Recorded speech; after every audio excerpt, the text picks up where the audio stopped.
Do you think your dog's sentient? No. You don't? But why are you choosing to hurt animals when you have the choice to not hurt animals? Because I can. Only going down into the gas. We're gonna get caught. The RSPCA assured put their logo on gas chambers. Joey was the first person in the UK to go in and put undercover cameras in there. Have you got Amazon Prime? Yeah. If you look at Pignorant on Amazon Prime, you'll see the full documentary. If I'd have said to you before you walked up, explain the RSPCA to me, what would you have said? Animal protection. What do you think of them now? Don't know. I think I have to know more about because I don't know what the methods are that they use as alternatives. Is that not a humane way of doing it? So you can hear from the screams, right? Yeah. There's CO2 gas. So what that does is it forms acid in their eyes and their lungs. They effectively burn from the inside out. They scream. Isn't CO2 just that's just cause you go unconscious, doesn't it? That's what they tell you, mate. You think, right, when you think of this before, you think that they just go in, go to sleep, and it's just like they're just chilling out. Yeah. These are the screams from inside. When you watch Pignorant, you'll also see the footage from inside. The other version, what they do is they use electric stun. They put an electric clamp on their head, then they slash their throat open. I feel like that would be worse. You think it'd be worse? Yeah. Is that better or worse? I would say that they're both bad. Yeah. The electric stun of the throat being slashed open and being gassed to death is both bad. So what's the best way, would you say? What would you say? I don't know. I would say to not do it. Yeah, but I think it's fine. I think we should do it in the most humane way. What would that look like? If I gave you the complete fictional free range Yeah. to come up with the most humane way of taking a life of someone who doesn't want to die, how would it be? I think I don't know. I feel like the reason they do the stunning is to make them unconscious, isn't it? The reason that you're stunning is so that they stay still. Yeah. You imagine, have you ever been close to these animals like pigs or cows? Yeah, and things? I've seen They're strong, right? They're big, strong animals. So they're not going to stand still, especially when you're coming towards them with a knife. Pigs are super intelligent. They know exactly what's happening. Yeah. So they stun them so that they can immobilize them long enough to slash their throat open. Yeah, I feel like making them unconscious is a good way of doing it. All right. Here's an analogy. Stay with me with it. Yeah. Jeffrey Dahmer, Yeah. he drugged his victims. Yeah. And he gave them sleeping pills. Yeah. So that the people would fall asleep, and then he'd kill them and eat them. Yeah. Is that okay? No, but that's cannibalism. So. But it's still a violation of that person's rights. Yeah, but we think pigs have less rights because Why do they have less rights? they're not conscious. You don't think pigs are conscious animals? No.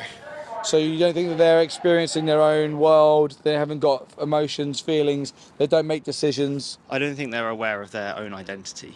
Really? Yeah, because they do that study with what's it called? Where they put spots on, they do it with I know elephants. They put a spot on it, and then it looks in the mirror and it's like, oh, that's me. They have that kind of self-identity. So a pig is actually one of the most intelligent animals on the planet, but we shouldn't really use intelligence as a marker of whether we should exploit someone, because with that same way of thinking, we could say that a human who's less intelligent, they shouldn't have the same rights and they could be exploited because their intelligence levels are lower.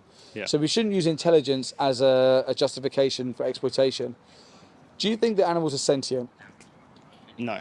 You don't think that they're sentient? No. Do you think that your dog's sentient? No. You don't? I do a silly little voice for him, but that's me doing it. I don't think he actually. I think that's because, no, look into his eyes. Do you think that your dog expresses fear? Yeah, but I think that's a impulsive response. So fear is emotion, right? So it's been proven, if you go towards a dog with a stick who's been beaten before, they'll cower away because they will remember. Yeah. And they have the ability to know fear. But I would say that's a conditioned response. That's their biology, not their sentience. It's not biological. Fear and emotion isn't biological. That's emotional. No, it's and emotions come from response. sentience. No, not adrenaline. Yeah. It's like a reaction. Like if I come towards a dog that's been beaten with a stick, Yeah. they will emotionally remember being beaten, and then they'll move away. I wouldn't say they do. You don't think so? No, I think it's a behaviourally conditioned response. Okay. Do you think your dog can feel pain? Yeah. Okay. So how are we justifying causing pain to these animals when we don't need to? Well, I think we should minimise the pain as much as possible. Why should we minimise it? Because they're not sentient. Because if you didn't care about their sentience, you wouldn't care about the amount of pain they're in. I think you can care about pain without caring about sentience. Why would you though? Because if something's not sentient, for example, a carrot, Yeah. we wouldn't feel bad putting a carrot into a blender. But it doesn't have like nerves. It's not going to feel it. Right. But we'd feel bad about putting a sentient being into a blender, right? Yeah. So then we do care about their sentience because we care about how much pain and suffering they're having. Like you said in your own words, you'd minimize it. Yeah. And the reason why you'd minimize it is, Because it hurts. right. Yeah. So then we do care about the individual. Why don't we care enough to just stop? Because I think that it is. I don't think that they are sentient. You've given an argument for why they could be, but I think there's a difference between pain and sentience. Like, But in your own words, in your words, you said we should reduce pain yeah, because it hurts. yeah, So then why, if we've got that mindset, we already want to reduce the amount of pain they're in. So why don't we just take it to a point where they're not in any pain whatsoever? yeah. But it's just because we're doing farming because that's the way we eat. Like pork. I'm not a huge fan of pork. Don't like a sausage. Do you think that we need to eat animals or animal secretions to survive? Do you think we need to? I don't think we necessarily need to. So hello. I mean, Would you? He's fine. No, it's all good. Do you think so? We don't need to, right? So if we don't need to, then you'd agree with me that we could choose to. Yeah. So my question is, as an individual, why would you choose to cause pain and suffering to someone who has the ability to feel pain and suffer when you don't need to? I choose because the minimal amount. Why? Because I think that it is justifiable. So how are you justifying it? Because I just think it's okay. How? Why is it okay? Could a rapist justify rape by saying it's okay? Yeah, but there's no. Because they like the sensory pleasure of rape, they could say I'm going to justify rape because I like it. There's no like material gain to them. There is to the rapist. It's a sensory pleasure, right? Yeah, but that's not moral. Why is it not moral? Because you're infringing on their rights as a person. Exactly. You're infringing on the other person as a victim. Yeah. Well, in this industry, they're victims, and you're infringing on their rights. They have the desire to live just I like don't we think do. they have rights. They don't have rights. No. They should have rights. I think there's need for regulation to cause a minimum amount of harm. But I think they're not the same. They're not on the same level. They don't need to be on the same level. They just need to be able to experience suffering and torture and pain. Which is why I think we should not torture them. So we could keep that to a minimum. So like whatever the quickest way to do it, where. But you care. Like you actually care about animals. Yeah. You've got a heart. You're caring about them. Because this is what So if you look at like the kind of the religions, you've got like the halal, what else is the other one? I forget, kosher. They have their kind of the special way of doing it, and I think that involves like they cut the nerve, like that's the first thing they do, so that they can't feel any further discomfort. And I think that's there as a kind of it's a balancing and acknowledging it. They're saying, well, we think these animals are, yes, they're God's creation, but we're the primary creation, and we're told to. So are you Muslim? Is that your faith? I'm a Christian. But you're a Christian. Right. They have that kind of further. But what about stuff, you? Which I think. What about you? Because we're talking about people in a third person. What about you as an individual? Like just break it right down to how are you justifying it? Because you care about animals. You care about reducing their suffering. You care about reducing their pain. Yeah. So the small amount of pain and suffering that you're wanting to put them through, how are you going to justify doing that? Because I think their purpose is for food. That's why they're there. Like. Let's say that I bred dogs into existence for dog fighting. Yeah. And I said to you, it's okay, the amount of suffering and pain they go through is okay because I bred that dog to fight to the death for everyone's entertainment. Yeah, but I don't think there's a difference, a different game, because I think dog fighting is like, that's an extended period of time. Those dogs will be kept in inhumane conditions for long periods of time. They'll be, that's kind of, you're torturing them for no material gain. Like the only gain you're getting there is the pleasure of watching them fight. Stay there, because the only gain that you're getting from animals in gas chambers is the sensory pleasure of taste. Yeah, but I think that's their purpose. But the purpose for the dogs was the same purpose. No, but that's not their purpose. But in my world, In my scenario, I've bred these dogs for that purpose. Yeah, but I think that's not their purpose because But it aligns with what you're saying about the animals that you're eating. But so like I believe in like an objective. There's like an objective things like that aren't and aren't moral. Right. And I would say that eating animals is something that is okay.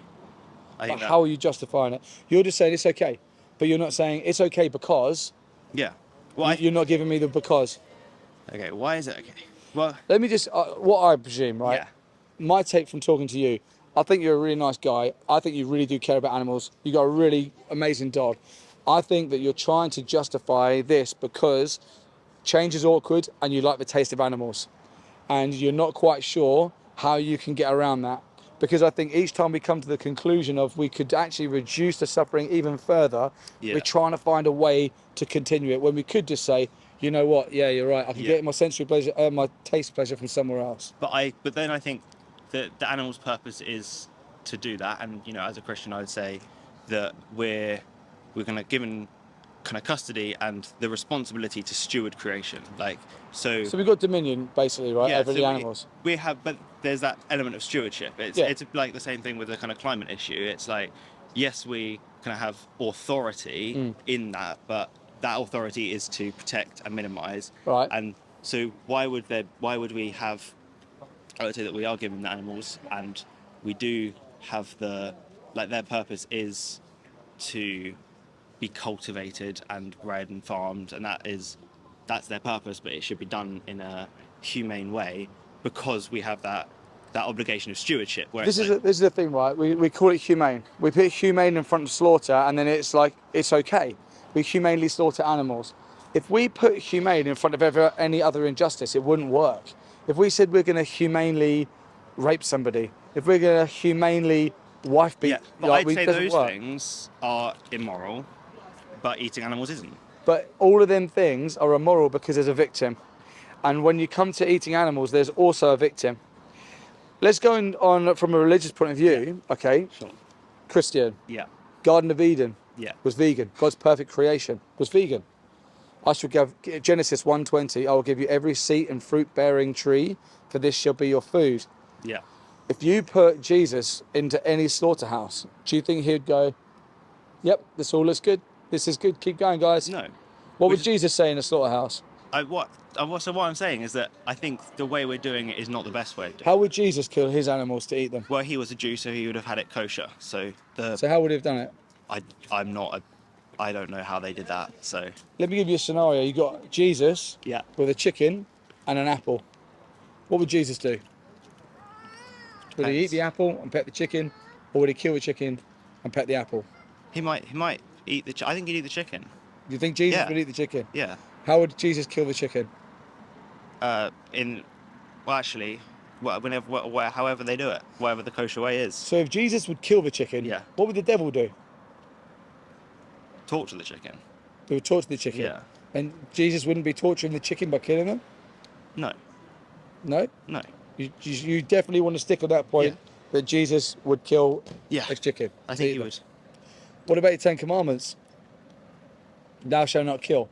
It doesn't say thou shalt not kill animals. So if you, the word used is like murder, which is more. No, it says thou shalt not kill. Well, the word that's actually used isn't kill in the kind of to take life at all. It's more specifically about murder. Yeah. So how are we justifying killing God's creation when we don't need to? Because he gives us permission. Where does he give you permission? Well, in the Noah's Ark, he says, take all these animals, put them on the ark, and he says that all the ones that are good for eating, take extra so you can eat them. Does he say that you have to? Yeah. In the he says Bible, you can. He says you can. So he gives you permission. So you've got free will. Yeah. You've got the choice. Yeah. So why are you choosing to hurt animals when you have the choice to not hurt animals? Because I can. Because you can? Yeah. Does that sound like a kind and benevolent and loving thing to do? I'm bigger than most people. I can go around beating people up. Does it mean that I should? No. I know, but there's going to be a difference of opinion. Of course, it's difference of opinion. But we actually align on some opinions. Yeah. We care about animals. Yeah. We want to stop the suffering. Yeah, but it's just that you're on about reducing the suffering as much as we can. And I'm just saying, go that one step further and stop the suffering. Yeah. Just don't pay for it. But Do you need to eat animals to survive? I mean, you don't necessarily have to. I think Right. sometimes it's. So you good. could choose a kinder option, right? But I don't know if it's necessarily kinder. What you reckon is not kinder to stop exploiting and murdering animals? Well, they're going to be completely. Like, if we didn't have any kind of farming, we wouldn't have any of these animals. You're right. Better. So they wouldn't right. be there in the first place. I'd rather never, ever, ever see another cow than knowing every cow in the field is going to face a knife around their throat. Every single cow, when you drive down these country roads in England and you see these sheep and you see these cows and you see these pigs, every single one of them is going to meet their end with a knife across their throat or a gas chamber. I'd much rather they weren't born into existence to be exploited and murdered at the end of their life. Yeah, but in many ways, I think, like with the farming thing as well, it's like I think that's like as if you're doing it in a humane way, they have that time. They in those fields, they have the kind of. But they're they not. Have that time, they're and not, then it comes to an they're end. not doing it in a humane way. No, but I think and we should. There is no humane way to exploit somebody. How is there a good way to do a bad thing? Well, it's not a bad thing. You don't think that factory farming is a bad thing? I think factory farming is a good thing, but I don't think the majority of animals are factory farmed. The animals that you pay for and consume, they're factory farmed animals. Yeah, so that's a bad thing. And they all, do you know, I've been to slaughterhouses and you see big factory farm trucks turn up, and you also see small holding trucks turn up. Yeah. And the fear in the animals are equal. And both of them animals, whether they come from a small holding or whether they come from a factory farm, are going in to have their throat slashed. And there's actually an argument against a better way of farming, because if the animals had a really nice life and the farmer has looked after them and the animals got a relationship with that farmer, what a betrayal of trust at the end of their life to take them into an abattoir and have them stabbed to death. I think there's always going to be fear in death, though. Like, however that comes. Like, we shouldn't contribute towards it, right? But most people are going to be afraid when they die, and it doesn't really matter how that's happening. But there's going to be that element of fear. But we shouldn't increase that. We shouldn't put innocent beings through it by stopping. No, by. But why would we minimise it? Why would we minimise it? Why wouldn't we just stop it? Because I think we have authority to do that. I think that's. So might makes right. Because I can, I'm gonna. Yeah. So because a man can overpower a woman and rape her, that's the same. But it's the same logic. It's the same logic. No, but it's not, because raping somebody isn't okay. But if someone has the ability to do it, if someone has the ability to do it and the power to do it, they can do it. In your opinion, permission. The animals aren't giving the people permission to put them into gas chambers. But they don't have sentience, and they don't have. Well, there is actually. They can't. There is actually a paper been released proving that animals are sentient. See, is this not sentience? No. That's not sentience. No. The joy in that dog's bounding, the joy that he wants to express. I wouldn't say that's joy. You wouldn't say that's joy? No. Look how playful he is. You don't think that there's somebody inside there? There's something, but I think it's sort of mechanical. You think they're machines? Sort of mechanical. I think they work on a kind of cause effect type. Like a robot. Yeah, like we talk about like behavioural psychology. That's how. I mean, we don't think it anymore, but there was a kind of time where people were like, well, that's how humans work as well. And it's just like conditioning. It's like you kind of have these things, you have biology, it kind of works and it does its processes. And I would say humans are the only people who have the kind of the soul as well. But by your own religion, yeah, God's put nefesh into animals, the Hebrew word nefesh. So by your faith, you're going against what you're believing in your faith. Because your faith believes that animals have souls. Well, I'm not going to take your word for it. Check it out. Check it out, mate. Check it out. You're probably talking about life, as in. No, it's in the nefesh. Check it out. Have a look into it. It's the Hebrew word for soul, nefesh. It's in the Bible. Have a look at that. Have a look at pignorant on Amazon Prime and see what we're doing here today. And check out Dominion as well. There's 3 things to check out. Have a look through them. And I think you actually do. Dominion? Dominion's on YouTube. It's another documentary. Yeah. So Dominion on YouTube. You've got pignorant on Amazon Prime.